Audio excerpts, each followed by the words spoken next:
Donc, arrivé à ce niveau-là où on a dit que le son est une combinaison d'un ensemble d'ondes, d'un ensemble d'harmoniques, eh bien, on va passer à la version numérique du côté de la numérisation. Eh bien, on va utiliser un encodeur qui va créer une liste de valeurs numériques. Il y a bien sûr une conversion entre d'un signal analogique vers un signal qui soit numérique sur un nombre de pas qui soit égal. Et pour cela, il y a une horloge qui va permettre de prendre des échantillons sur des valeurs bien précises.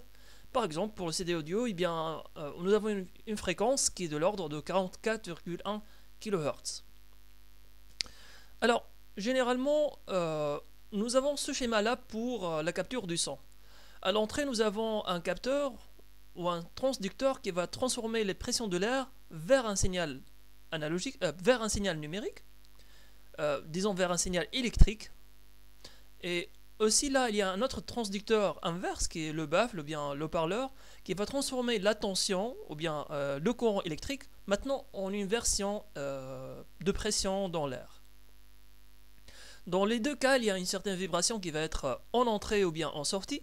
Là, c'est à travers un aimant qui va être déplacé de façon très rapide par rapport à une moyenne par défaut. Et là, il y a aussi le même principe, on va capturer des vibrations. Donc là, pression en microvolts et là, volt en pression. Au milieu, ce qui se passe, c'est qu'il y a un certain amplificateur qui va transformer les microvolts en quelque chose de plus tangible. Et on va utiliser un convertisseur CAN, convertisseur analogique numérique. Après, on peut bien sûr faire le traitement, on peut transmettre les informations, on peut les modifier, les compresser, on peut faire tous les traitements que l'on veut sur l'ordinateur, par exemple. Et bien, si on veut entendre notre son, il faudrait le convertir, bien sûr, par un CNA, par un convertisseur numérique analogique maintenant.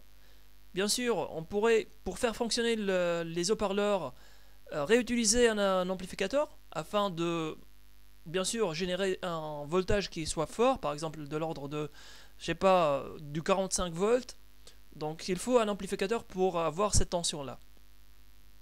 Voilà donc on a dit qu'il y a un microphone. Donc c'est le capteur. Donc vous voyez là un type de microphone qui s'appelle le microphone dynamique. On va pouvoir parler ensuite des types de microphones. Il y a bien sûr un haut-parleur. Bien sûr, il y a différents types de haut-parleurs. Euh, donc une personne qui voudrait se spécialiser dans le son, elle devrait connaître tout un ensemble, disons une certaine palette de haut-parleurs, y compris les casques, où il y a une variation de qualité. Maintenant, il y a aussi l'amplificateur. C'est un composant qu'on a vu à deux reprises ici dans notre schéma. Ici, il y a une amplification, et là aussi. Donc, il permet d'augmenter la tension ou l'intensité du signal électrique. Maintenant, pour les CNA et les CAN, donc, ils permettent inversement de convertir de l'analogique vers le numérique, ou bien de convertir du numérique vers l'analogique. Bien sûr, ça permet d'obtenir le son sur le parleur. Eh bien, il y a un signal, il s'avère que sur les cartes son, il y a un circuit qui permet d'alléger la tâche pour le processeur parce que ça consomme beaucoup de capacité de calcul pour le processeur, alors qu'il y a une manière plus simple de faire. C'est là où se spécialise le DSP, le Digital Signal Processor. C'est un microprocesseur qui permet d'alléger en se spécialisant sur le traitement du son. Il inclut un certain nombre d'encodeurs qui permettent de faire cette tâche-là de façon rapide. Voilà.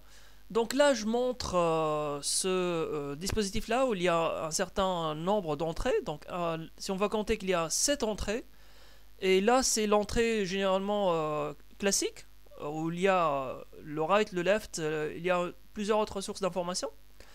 Et là, on peut augmenter ça, c'est les sources généralement utilisées pour faire fonctionner les haut-parleurs de haute tension, qui permettent d'avoir des volumes très forts.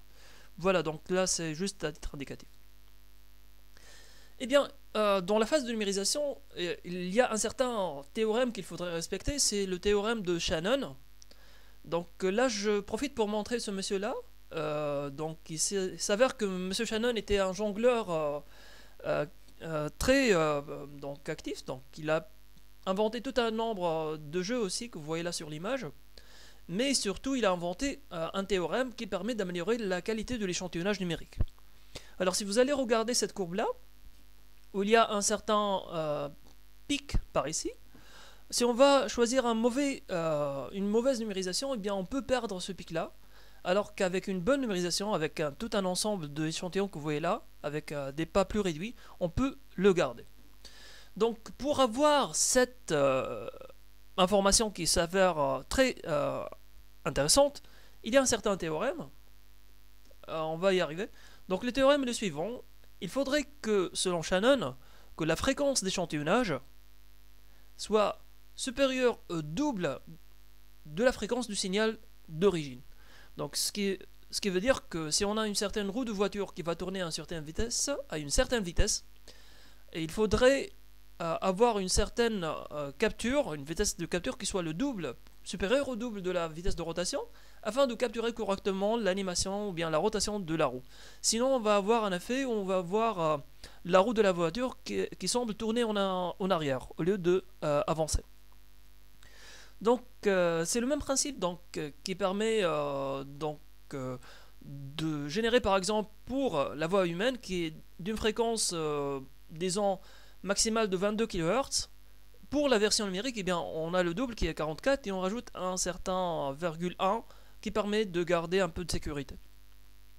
Donc pour la qualité FM, le signal brut et la bande passante là, elle est à 15 kHz, alors que pour les signaux échantillonnés, la fréquence qu'on utilise dans la version numérique elle est à 32. Bon là pour la qualité AM, la règle n'est pas vraiment respectée, mais on peut se dire que là c'est assez donc suffisant d'avoir 11 kHz. Pour les téléphones on est 4, on passe à 8, donc on respecte bien la norme. Donc on arrive maintenant à la caractéristique, l'une des premières caractéristiques du son, qui est la hauteur. Et la hauteur, c'est en fait le terme il peut tromper un peu, mais la hauteur elle est relative à la fréquence. Elle s'exprime en Hertz et permet de distinguer les sons graves, où là je vais parler par exemple avec un son. Vous allez voir que je suis en train de parler avec un son grave. Donc là, je vais avoir une onde qui est similaire presque à cette onde là, qui est très large.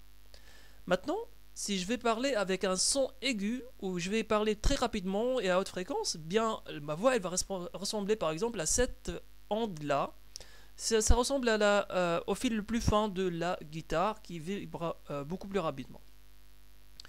Voilà donc ça c'était pour les sons graves et les sons aigus.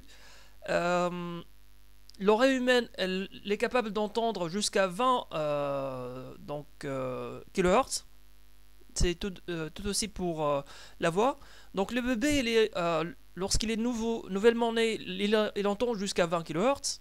L'enfant, il est à 18 et on arrive jusqu'à l'adulte de 60 ans où lui, il commence à baisser. On est à 8 kHz. C'est normal parce que les muscles et les membres, ils sont un peu vieux. Donc ça, c'est pas aussi frais que chez les bébés. Voilà.